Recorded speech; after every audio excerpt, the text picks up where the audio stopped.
Oui, bonjour.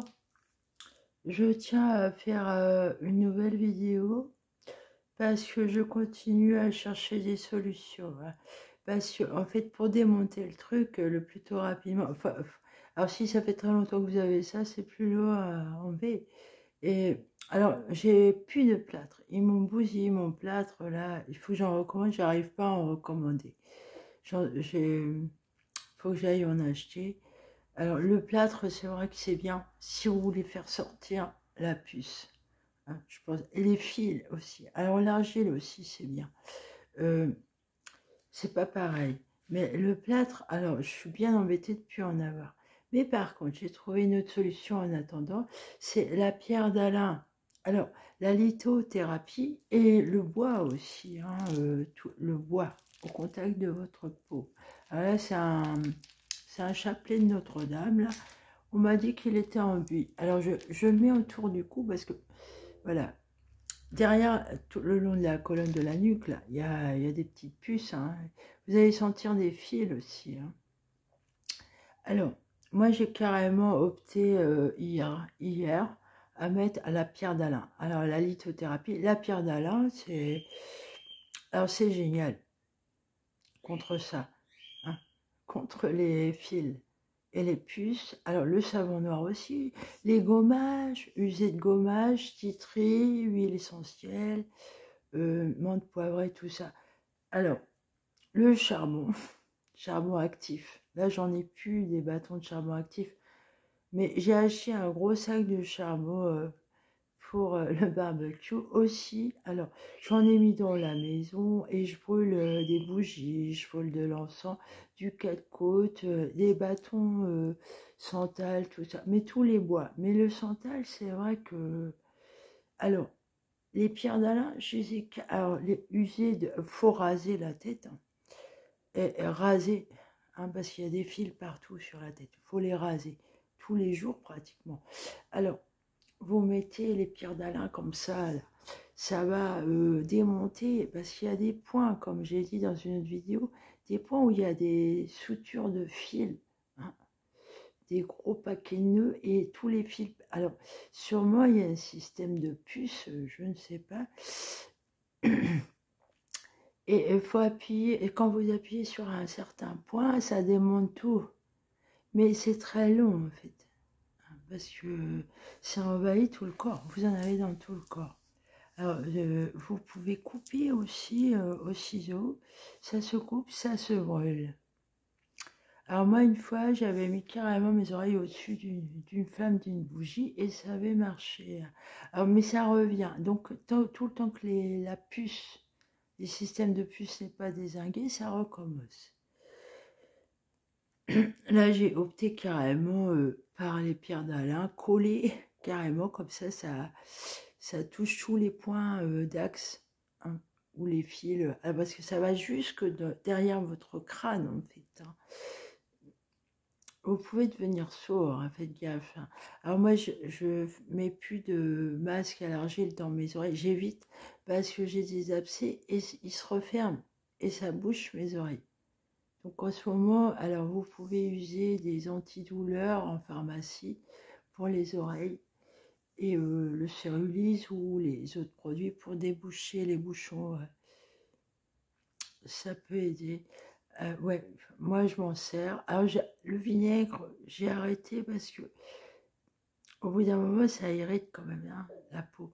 Donc faut pas le faire longtemps. Mais si vous êtes très en danger et qu'il y a un problème, vous pouvez dézinguer tout avec du vinaigre, ça c'est vrai. Dans les oreilles, on peut les soigner avec du vinaigre, hein. C'est un désinfectant.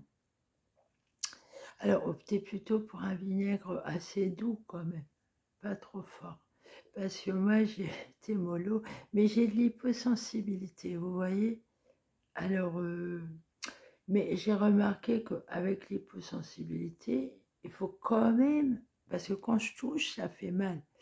Mais voilà, je m'en rends pas compte, mais si je touche, ça fait mal. Et puis ça met mal dans la peau en fait. Mais il faut quand même user d'antidouleur, même si vous n'avez pas mal, si vous êtes comme moi. faut détendre. Alors, menthe poivrée, c'est antidouleur. Et puis, pour les oreilles, il y a des antidouleurs hein, qui peuvent guérir les inflammations, les irritations. Alors ensuite, le chapeau, user le chapeau et vous pouvez mettre dans votre chapeau, donc dans la tête, un aimant, la pierre ponce, la lithothérapie, les pierres. Ah, moi j'en ai carrément dans mon soutien-gorge. Ah ben là c'est une pierre d'Alain. J'en ai même une dans mon soutien-gorge. Mais alors j'ai même, j'essaie tout. Ça c'est du musc, hein, c'est animal. Mais alors, euh, alors moi je me suis acheté un bout de bois fossile parce que le bois ça agit bien sur moi là. J'ai opté pour des pierres aussi. Alors une sélénite, voilà, pour le spirituel et j'en ai d'autres. Hein. Alors là je me rappelle plus ce que c'est, mais elle est bien contre les mauvaises ondes d'internet. Optez pour la lithothérapie, oui.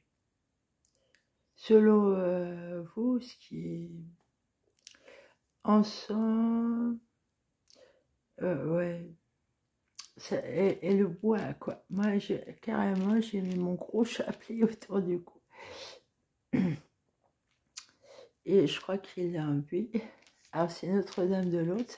Je n'ai pas fait exprès, j'en ai deux chapelets de Notre-Dame de Lourdes, très grands comme ça. Et moi, j'ai été baptisée le jour de Notre-Dame de Lourdes. Le 11 février.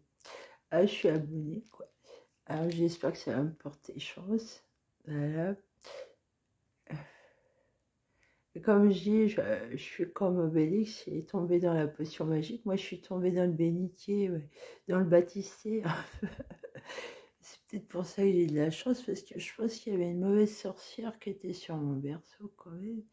Mais en même temps, vous voyez, cette maladie auto-immune, elle m'a prévenue et elle me protège, parce que je ne réagis pas comme ils veulent avec cette technologie-là.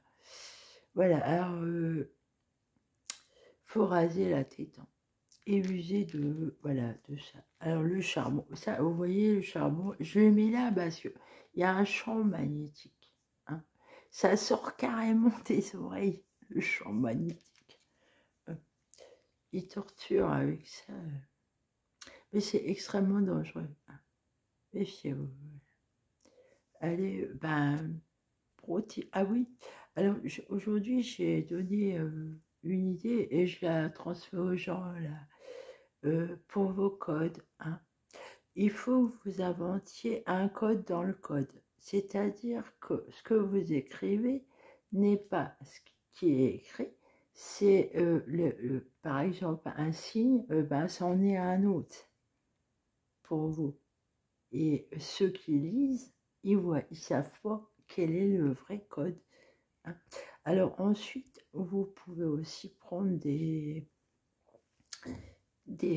papiers, n'importe quoi, où il y a des choses décrites et vous en servir de code et où il faut trouver où est le code, quoi. Et vous savez. Hein. Voilà. Allez, salut.